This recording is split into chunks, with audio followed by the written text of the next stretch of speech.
I'd like to welcome you to our Bible study, which uh, is the second half of our study for Easter Sunday morning. We are recording on Good Friday, which is an appropriate day to look at scripture texts. And so, what I want you to know is that we're going to look at two gospel accounts of Jesus' resurrection, or the discovery of his resurrection. We actually don't see the resurrection in the New Testament. What we see is evidence of it after the aftermath of the business. So, John 20, 18 verses of John 20, and then we will turn to Mark 16, which is a very interesting, important, notable text in the New Testament Gospels. So the first one comes, the first lesson comes from John 20, and we begin at verse 1. It tells us early on the first day of the week, while it was still dark, and that's why many communities have community Easter sunrise services, because the resurrection was discovered right at daybreak when the light was beginning to come upon the scene of the cave or the tomb where Jesus was placed. It tells us while it was still dark, so it was in that sort of mysterious time between night and day, the borderline of time, you might say. Mary Magdalene came to the tomb.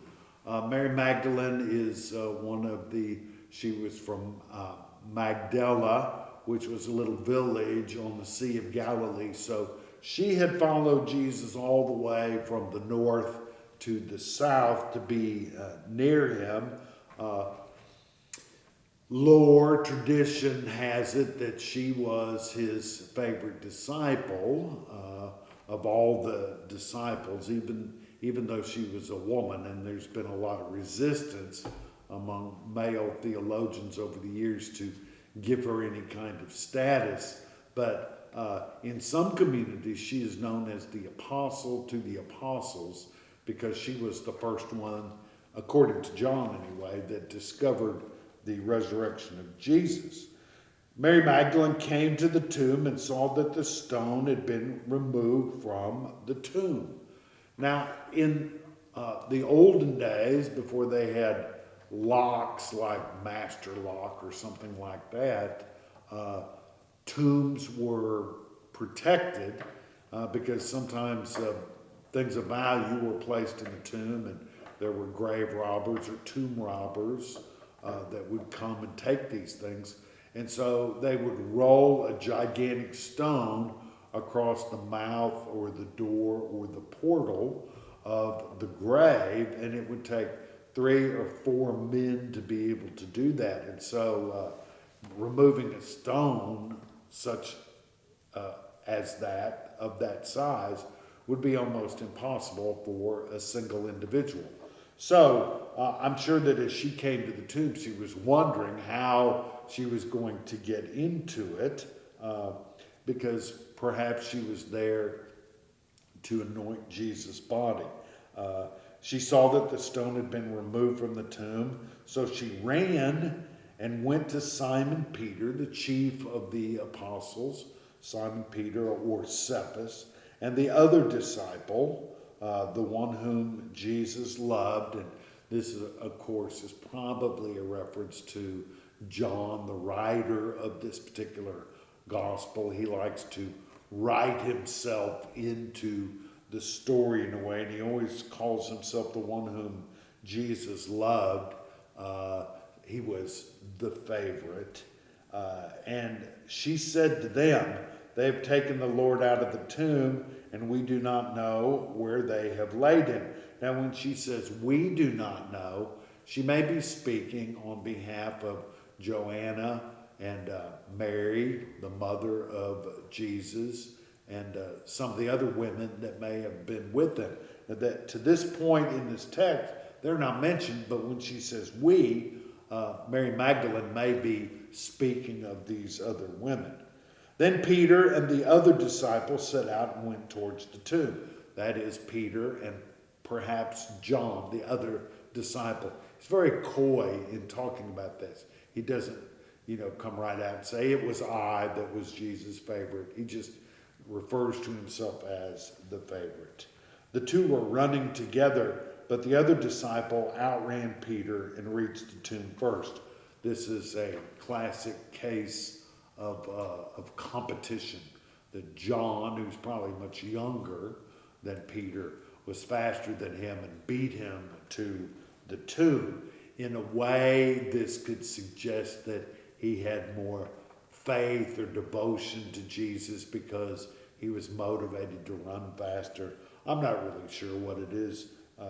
In a situation like this, we might just ask, who cares who gets to the tomb first?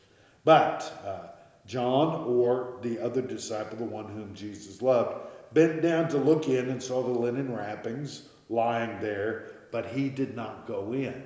And so in a way, he draws back. He's the first there. He looks in. He sees the evidence of what Jesus was wrapped in when he saw him last, but he didn't go into the tomb. Perhaps he was too timid. Perhaps he had respect for Peter and he wanted to wait until he got there. Then Simon Peter came. We don't know if it was 10 seconds later or 3 minutes. We just don't know. But Simon Peter came, following him, and went into the tomb. He saw the linen wrappings lying there, and the cloth that had been on Jesus' head not lying with the linen wrappings, but rolled up in a place by itself. In other words, there was evidence that the wrappings had been organized in a way after Jesus disappeared. Then the other disciple who reached the tomb first, that is probably John, also went in and believed. He saw and believed. He believed that Jesus had been resurrected from the dead.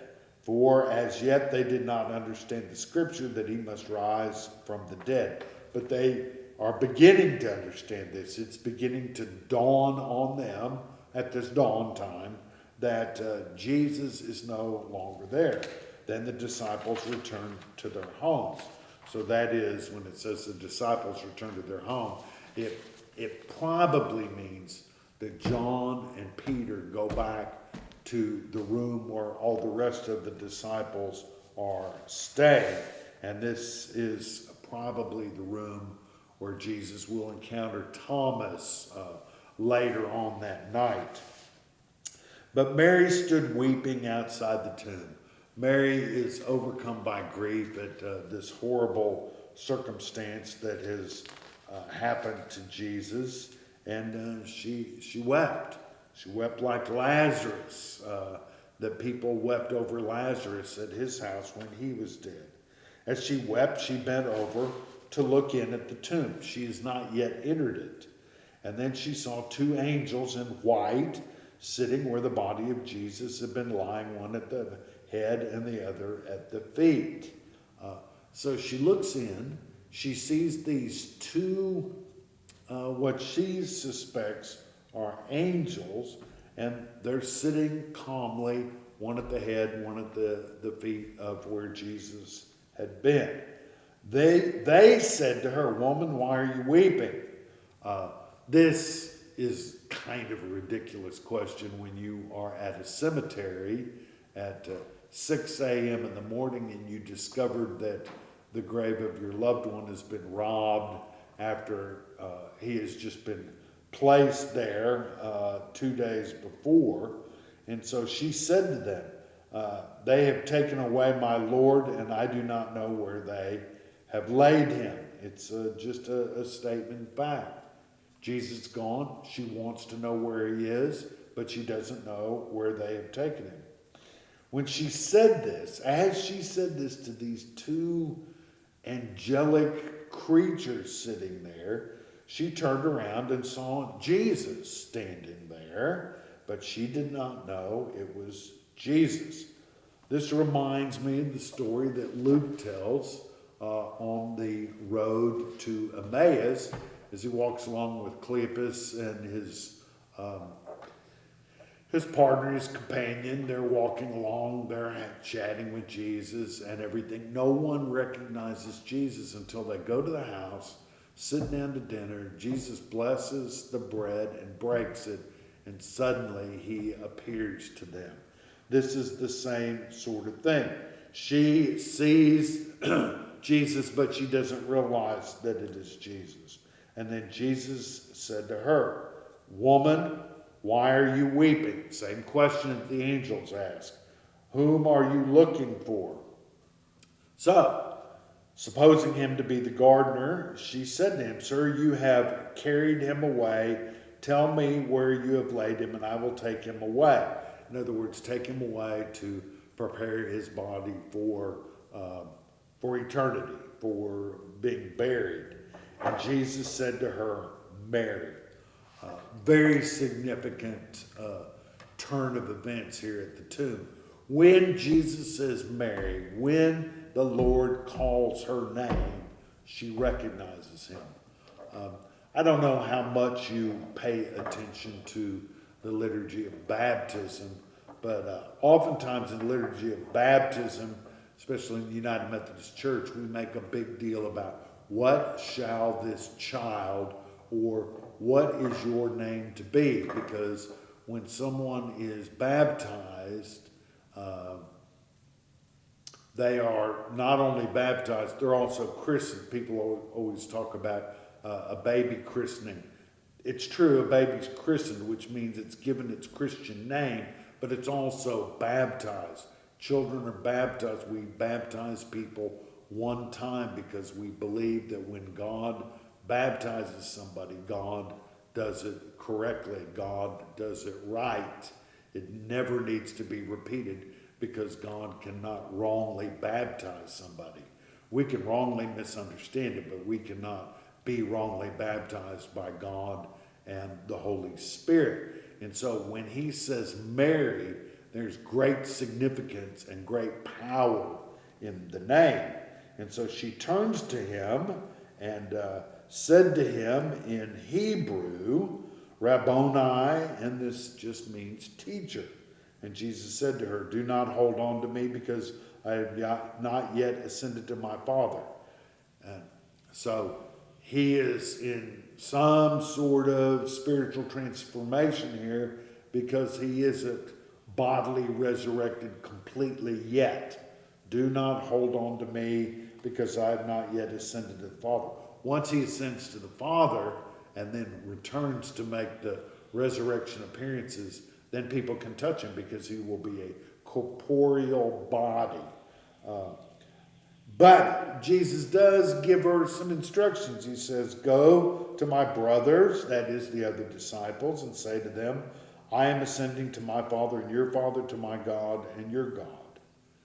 That's what he tells Mary to do. And so they were there, Peter and John were there, but they did not have an encounter with Christ at the tomb, because they left. They went back to be with the other disciples. But Mary, who stayed there, who was weeping, who was asking questions, who was exploring, she was the one who saw Jesus, and she's also the one that got the first instructions from Jesus, which is, "Go and tell my brothers, I am ascending to my Father and your Father, my God and your God."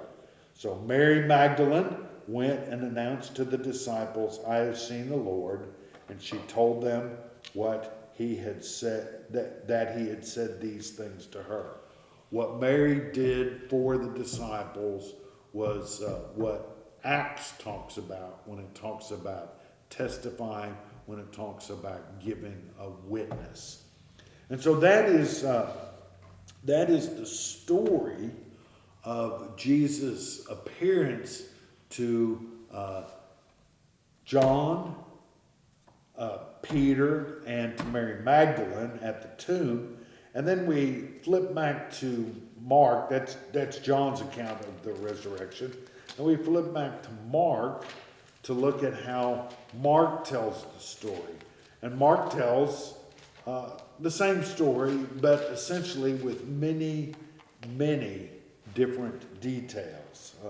When the Sabbath was over, that is the day, Mary Magdalene and Mary, the mother of James, and Salome, they brought spices. Now you see Mary Magdalene is mentioned in both the Johannine account and also the Markan account, but Mary, the mother of James, and Salome were not mentioned, and they brought spices. So Mark is very detail-oriented and very factual, so he says the reason that they went is to bring the spices so that they might go and anoint Jesus. Very early on the first day of the week, when the sun had risen, the first day of the week, of course, here is talking about what we call the Sabbath. So on that Sabbath, that very early on that Easter morning, when the sun had risen, in other words, it was getting light, they went to the tomb. And they had been saying to one another, who will roll away the stone for us from the entrance of the tomb? This was quite an issue. There were 2 or 3 women that were there, maybe more, but they were very concerned about who was going to be strong enough to roll the stone back so that they could anoint Jesus' body with the spices that they brought. When they looked up, they saw that the stone, which was very large, had already been rolled back. In other words, when they got to the tomb, this concern, this worry that they'd had all the way to the tomb turned out not to be a worry at all, because the stone was already removed from the front of the tomb. And as I said a few minutes ago, that was a way to seal the tomb and protect it from animals, from grave robbers, predators, those who meant to do mischief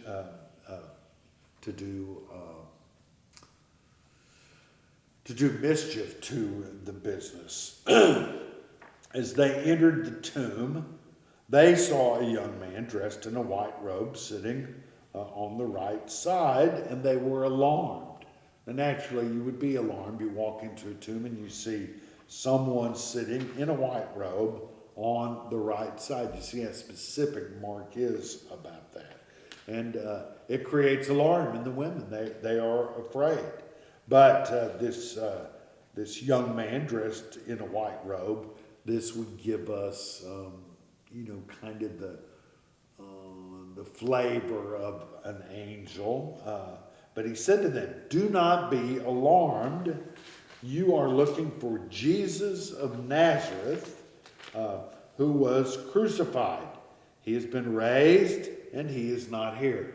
Very matter-of-factly, he tells them what the situation is. You're looking for Jesus. He's not here because God has resurrected him. Look, there's the place where they laid him. So he, in a factual way, shows them physically where Jesus was. And then he tells them, but go, and this is very similar to what Jesus told Mary Magdalene to tell the disciples, but go tell the disciples and Peter, and the emphasis here is on Peter, go tell the disciples and Peter that he is going ahead of you to Galilee. There you will all see him just as he told you. So this is not only a prophecy about what's going to happen in the future, but it's a reminder that Jesus has already told them that this would happen, and they just can't seem to remember. So they went out and fled from the tomb for terror, and in amazement seized them, and they said nothing to anyone, for they were afraid. Mark's gospel ending here is quite a literary strategy. This angel, this young man, this person, whoever it is, it could be Jesus as far as that goes. He tells these women to go back and tell the disciples something, and what they do instead is they run away, because they are afraid and they say nothing to no one. And that is what is called the traditional end of the Gospel of Mark. The last word is, for they were afraid. For they were afraid. It seems like an odd way to end the Gospel. I'm looking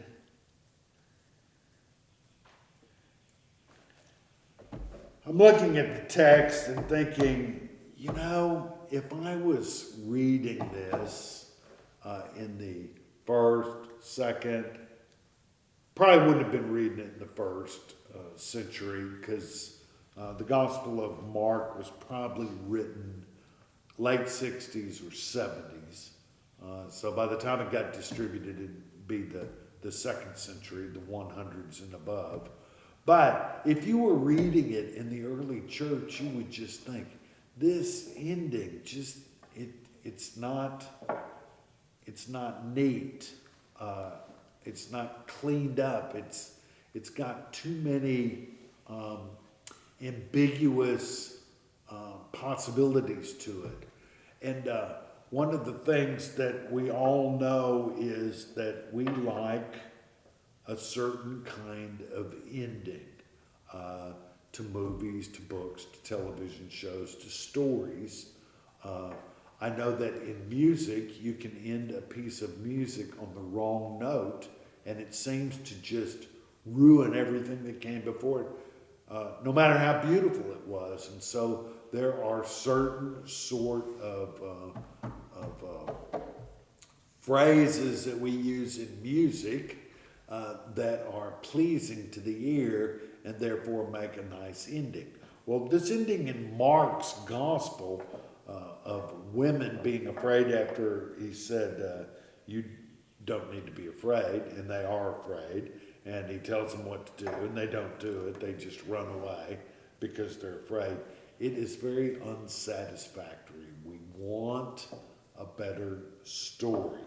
And so the early church came up with a different ending to the Gospel of Mark. It's called the shorter ending of Mark.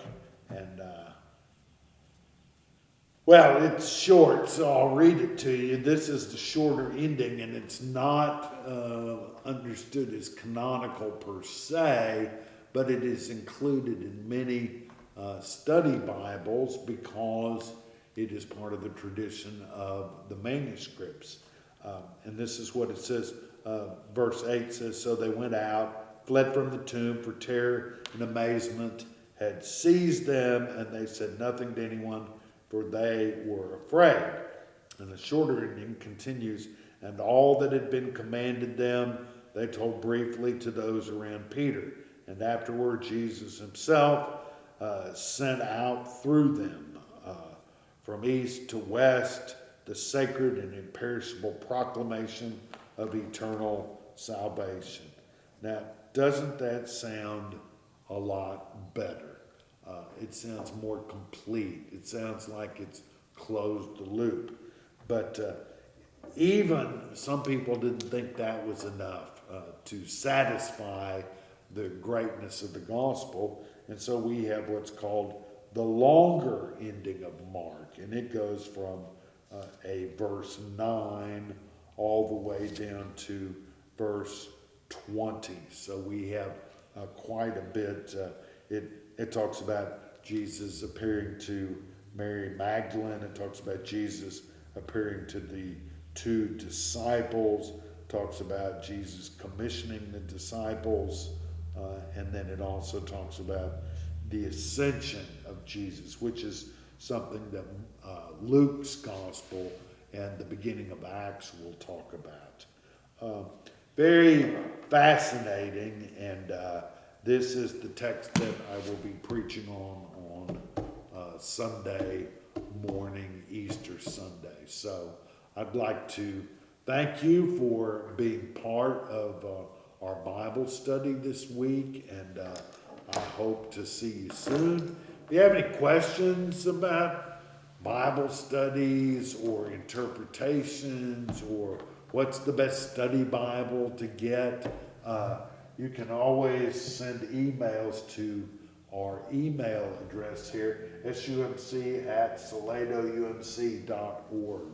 And if you have any questions about the church or anything else that I can answer, I only like questions that I can answer, but if you have any you want to send me, this is the place to do it. So thank you for being with us today.